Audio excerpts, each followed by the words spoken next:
tellement bien. Mais, et puis il y a la réalité, il y a le réel. Et alors le réel, c'est effectivement ce qui s'est passé en Guadeloupe, là, ces derniers jours, le week-end. Les clients EDF sur lui ont été réalimentés en énergie, ça y est. Mais qu'est-ce qui se passe? Précédente grève en 2023, et c'est à répétition, et on revient. Même chose en Martinique, mais je voudrais d'abord qu'on parle de la Guadeloupe. Bonjour Olivier Servat. Bonjour Monsieur Bérakoff, bonjour aux auditeurs de Sud Radio. Merci. Vous êtes député de Guadeloupe, je rappelle, je l'ai dit, porte-parole du groupe IOT. Alors dites-moi, en fait, en métropole, vous êtes avec nous, là, en métropole, on entend ça, on se dit, bon, Martinique, Guadeloupe, qu'est-ce qui se passe? Et ça revient par récurrence à un moment donné de répit, et puis ça recommence. Alors je ne dis pas que c'est une violence terrible, mais quand même, il y a des choses assez fortes. Qu'est-ce qui s'est passé là récemment? Bien. Alors, juste mot de vocabulaire, on dit plutôt hexagone que métropole parce que j'ai fait voter cet amendement à l'unanimité il y a un an. Ah ben c'est très bien. C'est territoires issus de ces colonies, territoires extérieurs. Vous avez hexagone, raison. C'est plus neutre. C'est gentil. Vous Merci. avez raison. Alors, disons hexagone, absolument. Vous avez bien de le dire. Oui. Alors, qu'est-ce qui se passe? Il faut sûrement comprendre ces tensions sociales en Martinique, Guadeloupe, Guyane en 2009. 2009, il y a une grosse tension avec un mouvement populaire incroyable, avec beaucoup de monde dans la rue, quasiment 20% de la population de Guadeloupe est dans la rue à ce moment-là. Et puis, il y a un accord sur plusieurs points. Et cet accord, finalement, n'est pas appliqué. Il n'est pas appliqué sur la vie chère et cela conduit à ce que la vie, globalement, en Outre-mer Atlantique est plus chère de 15%, mais retenez bien que sur les produits alimentaires, cette vie est plus cher en moyenne de 40%. De 40% voilà, sur les produits alimentaires. Voilà, en moyenne. Il y a des écarts incroyables, il y a des écarts fois 2, fois 3, fois 10, mais en moyenne, c'est 40%. Mais vous imaginez bien que ces territoires ont un niveau de vie inférieur de 25% à celui de l'Hexagone. Donc, ça veut dire qu'il y a des tensions pour se nourrir, pour se loger, pour s'habiller incroyables dans ces territoires. Et pour revenir à la crise, je dirais, de l'énergie, de l'électricité, eh bien pour moi, je l'ai dit, j'ai eu à le dire, ce sont des actes terroristes ou criminels. Il y a eu un mort parce qu'il n'a pas pu mettre son respirateur, ou il n'a pas pu être, je dirais, secouru suffisamment tôt par les services. Il faut savoir que le blackout, c'est zéro électricité pour les 380 000 Guadeloupéens. C'est ça qui s'est passé. Et c'est un total blackout total sur toute la Guadeloupe, quoi. Voilà. Et heureusement qu'il y a eu effectivement, je dirais, des groupes électrogènes des CHU et des cliniques qui ont pris le relais parce que sinon, vous imaginez bien si le groupe électrogène avait toussé, c'est un certain nombre de personnes qui mourraient. Et il faut comprendre quelle est la revendication de ces personnes. Ces personnes touchent entre 4 000 et 7 000 euros à EDF. Ces personnes sont dans la centrale et la cabine qui gère les moteurs et ils ont décidé un jour d'appuyer sur off et donc de priver la Guadeloupe. Pourquoi? Parce qu'il semblerait que leur calcul de congés payés soit fait en heures et non pas en jours, comme pour les milliers d'employés d'EDF dans toute la France et dans tout le monde. Donc, pour moi, c'est scandaleux, c'est grave et c'est irresponsable. Voilà cette réalité de blackout qui se cumule à une tension sociale dont on pourrait parler sur la vie chère tout à l'heure en Guadeloupe et en Martinique. On va en parler. Oui, alors Olivier Servat, juste pour savoir, vous dites que ces salariés d'EDF touchent entre 4 000 et 7 000 euros. Juste quel est le salaire moyen en Guadeloupe? Alors, le salaire moyen est à peu près, le salaire médian est autour de 1 800 euros brut. C'est ça la réalité. Quand on travaille, parce qu'il faut savoir que les jeunes de moins de 25 ans, et je suis avec le député Mathiasin là, il faut savoir que les jeunes de moins de 25 ans sont au chômage à plus de 60% en Guadeloupe. Le chômage en Guadeloupe est à 20%. Donc, quand on travaille, on touche de façon médiane 1 800 euros. Là, on a des personnes. Alors, je ne remets pas en cause le droit de grève, M. Bérakoff. Tout le monde a droit à faire grève, à revendiquer. Et si ces gens-là ont droit, eh bien, qu'on leur donne le droit, que EDF aussi se mettent au diapason pour leur donner leurs droits. Il n'y a pas de souci. J'ai remarqué que le préfet a tardé, mais il a enfin pris une ordonnance, un arrêté de réquisition pour que ces personnes se mettent au travail. Mais cette grève dure depuis un mois. Vous avez eu cette remontée nationale-là ces derniers jours, mais depuis un mois, vous avez 10, 15, 20, 30, 40 000 ménages qui subissent des coupures intempestives d'électricité. Donc, ils ont droit à faire grève, mais par contre, en aucun cas, ils ne peuvent prendre en otage la population guadeloupéenne dans la mesure où c'est scandaleux. Il y a des petits entrepreneurs derrière. Il y a des petites structures, des commerçants, des personnes qui ont besoin de respirateurs pour la nuit. Il y a eu, à Pointe-à-Pitre, je pense à Carole Benutolo, c'est du concret ça. Voilà une dame qui a une bijouterie qui se bat. Eh bien, figurez-vous qu'avec un tractopelle, la nuit, parce qu'il n'y avait pas d'éclairage, on a explosé sa bijouterie. Voilà la réalité aujourd'hui en Guadeloupe. Et d'ailleurs, j'ai fait un courrier au ministre de l'Intérieur qui est toujours prompt à réagir de façon tempestive sur tout. Eh bien, je n'ai pas encore entendu sur ces exactions qu'il y a eu en Guadeloupe et le renforcement des escadrons. Il y a 2 escadrons qui nous manquent en Guadeloupe aujourd'hui en termes de sécurité de gendarmerie. Vous savez pourquoi? L'un est en Nouvelle-Calédonie, l'autre est en Martinique. Voilà la réalité. Donc, je demande au ministre de l'Intérieur de prendre aussi ses responsabilités, tel qu'il est tout à fait prompt à le faire par ailleurs. Et alors, est-ce que c'est... Alors, justement, vous décrivez ce qui se passe. Effectivement, on peut se poser la question de liberté et responsabilité, même si, effectivement, le droit de grève est absolument incontestable et personne ne le conteste. Mais il faudrait savoir pour quelles raisons, si ce n'est que pour des congés payés et des jours supplémentaires de congés payés, c'est que ça pose quand même un certain problème. Mais je voudrais savoir, sur le fond, aujourd'hui, est-ce qu'il y a encore, vous savez, on a toujours l'impression, encore une fois, dans l'Hexagone, que il y a une situation, je dirais comme ça, pour caricaturer, le feu couvre sous la cendre. Est-ce que quelque chose est là? Est-ce qu'il y a un malaise, je dirais, institutionnel ou structurel qui fait qu'à des moments, et ça s'enflamme, non pas sans raison, bien sûr qu'il y a des raisons, mais est-ce que derrière cela, est-ce qu'il y a une situation de tension, Olivier Servat?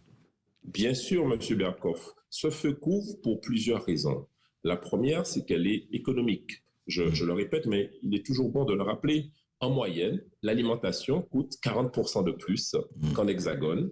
Et en moyenne, les Guadeloupéens sont 25% moins aisés que les hexagonaux. Ça veut donc dire que les gens, quand ils travaillent, ils doivent consacrer une grosse partie de leur budget à leur alimentation et du coup, ils ne peuvent pas, je dirais, subvenir à leurs besoins simples de pouvoir se loger, s'héberger, s'habiller et puis avoir un minimum de loisirs. Ça, c'est la première tension.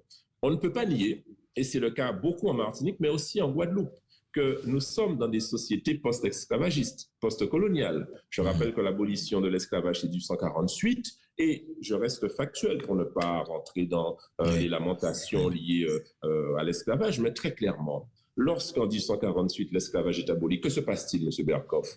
Les anciens colons sont indemnisés de leurs terres, ils gagnent leurs terres, ils ont de l'argent, et ceux qui sont devenus libres n'ont que leur force de travail. Donc du coup, ce système, je dirais, de classe a perpétué au fur et à mesure des années. Et aujourd'hui, notamment en Martinique, eh bien, ce qu'on appelle les béquets, qui sont des Martiniquais. Attention, vous ne verrez jamais rentrer dans un système en disant il y a des Martiniquais plus que d'autres. En Guadeloupe, en Martinique, tous ceux qui y vivent sont des Martiniquais ou des Guadeloupéens. Ils sont nés là-bas, ils parlent créole et ils sont tout à fait légitimes. Mais il y a pas de discrimination. Mais en même temps, vous dites qu'il y a une discrimination de fait, quoi. Économique par rapport aux terres, par rapport à leur capacité. Et donc là, cet élément factuel économique plus cet historique social fait qu'à la moindre étincelle, eh bien, il y a un sentiment, je dirais, de délaissement, d'autant plus que vous avez bien compris que l'État est en situation de tension budgétaire depuis quelques années, et encore plus cette année, et que le budget des Outre-mer, tenez-vous bien, le budget des Outre-mer, qui est déjà en difficulté, il est diminué de 20% aujourd'hui. 20%, le budget, 450 millions d'euros. Par rapport aux années précédentes, vous voulez dire? Par rapport à l'année précédente, le budget que nous présente le gouvernement Barnier, eh bien, c'est 20% en moins. 20% en moins. Sur le logement, par exemple, sur l'accompagnement aux petites entreprises, sur les aides sociales. Voilà ce qui se passe aujourd'hui. Donc, en fait, on a une tension sociale qui couvre et une impression de délaissement de gouvernement très factuellement, moins 20% sur le budget outre-mer. Voilà où est-ce que nous en sommes aujourd'hui et ça ne peut pas donc forcément donner de bons résultats. Alors, on va rester ensemble juste après une petite pause. On reste avec vous, Monsieur Olivier Servat. C'est très important, c'est très intéressant. Vous nous donnez des informations et puis on va voir effectivement, on sait dans quel état. D'ailleurs, vous connaissez la dette de la France, cette dette qui est devenue un puits sans fond. Et justement, on va parler aussi de la Martinique et qu'est-ce qu'on peut faire pour un tout peu améliorer, je ne dis pas, on va pas sortir le lapin magique du chapeau, mais qu'on peut améliorer la situation. On en parle tout de suite, après cette petite pause, à tout de suite.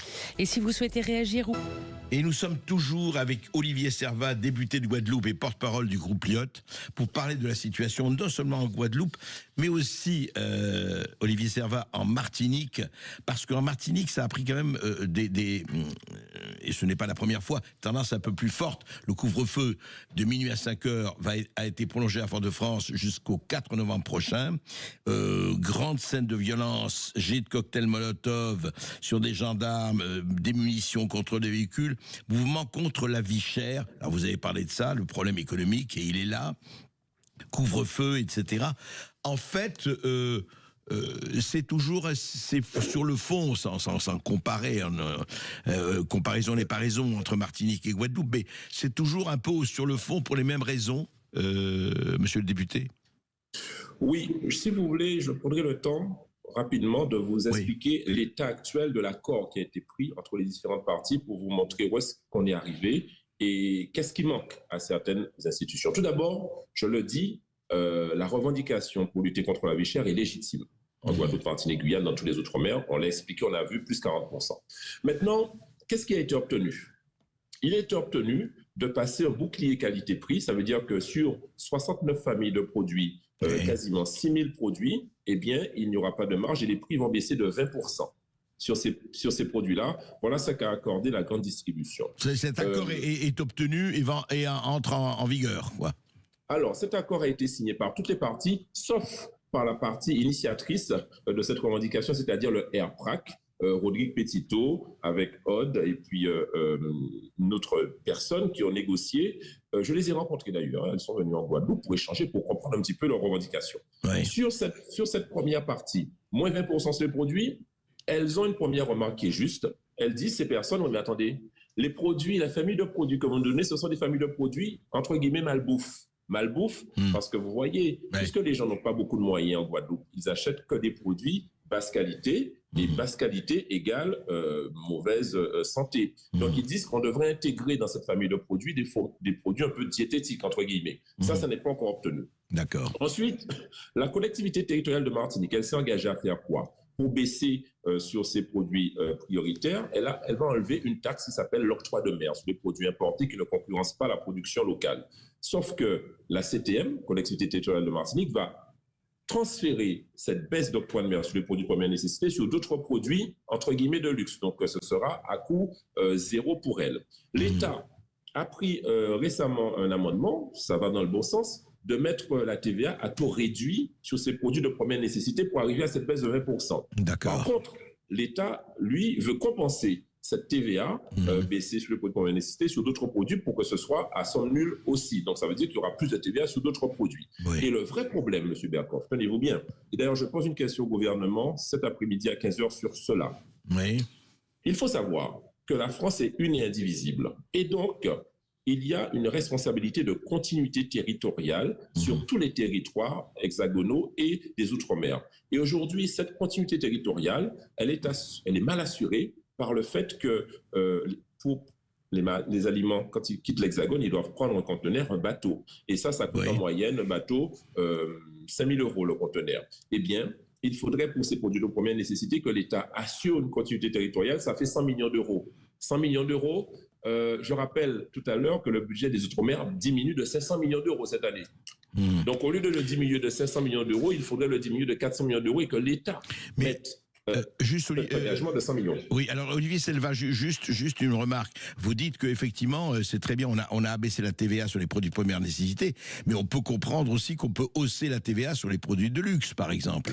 C'est pas la même chose. Admettons, on ne va pas, Non, mais c'est important parce qu'il faut arriver à un équilibre. Ouais. Bien sûr, vous avez raison. Pour la continuité territoriale, je rappelle que la Corse bénéficie, tenez-vous bien, en continuité territoriale, de 10 fois plus d'accompagnement par tête d'habitant qu'un ultramarin comme moi, Guadeloupéen ou Martiniquais. La Corse, 10 fois plus. C'est très bien. mais on ne demande pas 10 fois plus, on demande simplement que l'État rajoute 100 millions d'euros, alors que pour l'instant, il diminue de 500 millions. Donc, en fait, il diminuerait que de 400 millions. Vous voyez, il faut à un moment donné que l'État prenne ses responsabilités par rapport à cette vie chère, ne pas toujours, je dirais, regarder ailleurs quand ces écuries brûlent. Parce que ce soit en Nouvelle-Calédonie, à Mayotte, en Guyane, en Martinique, en Guadeloupe, il y a des tensions. Et on les a vues, on a vu leur origine. Donc, à un moment donné, il faut que l'État prenne ses responsabilités. Pour l'instant, la grande distribution a fait un bout de chemin, la collectivité de Martinique a fait un bout de chemin, et nous voulons que ces éléments s'appliquent en Guadeloupe, mais pour l'instant, l'État n'a fait que la moitié du chemin par rapport à ses engagements.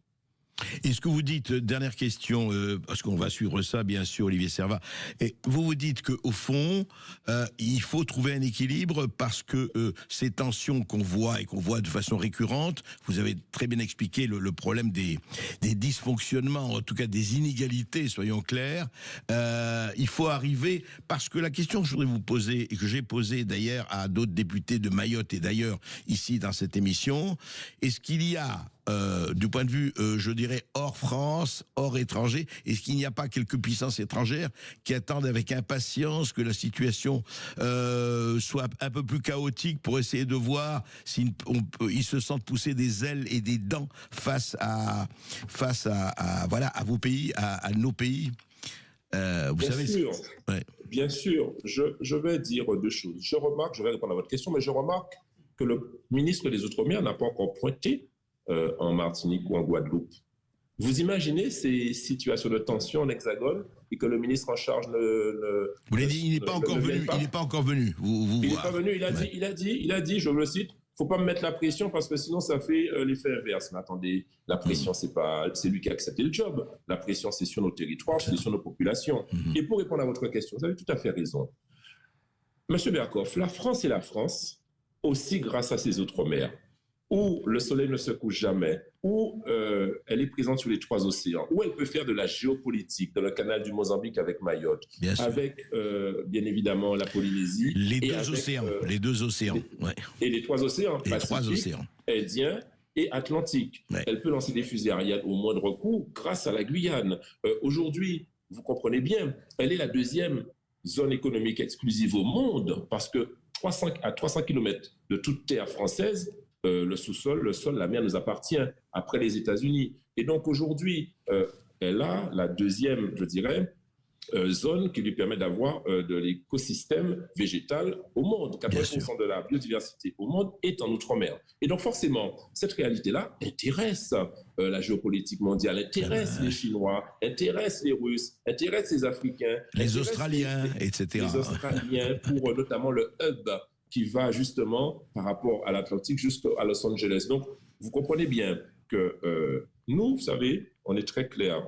On est, pour la plupart en tout cas, pour ma part, nous sommes satisfaits et fiers d'être français. Nous voulons être justement français à part entière. Mais pour cela, il faut que la France arrête de regarder ailleurs lorsque ces écuries brûlent. Il faut qu'elle soit consciente de l'avantage que lui procurent ces territoires ultramarins et qu'à l'intérieur de ces territoires, il y a des Français, hommes et femmes, qui souffrent. Et donc cette souffrance doit être traitée et soulagée. Et il faut regarder loin, effectivement, et ne pas penser uniquement à la réélection, mais penser aux futures générations. C'est ce que Winston Churchill disait par rapport aux hommes d'État. Merci Olivier Servat. Merci de votre invitation. Merci.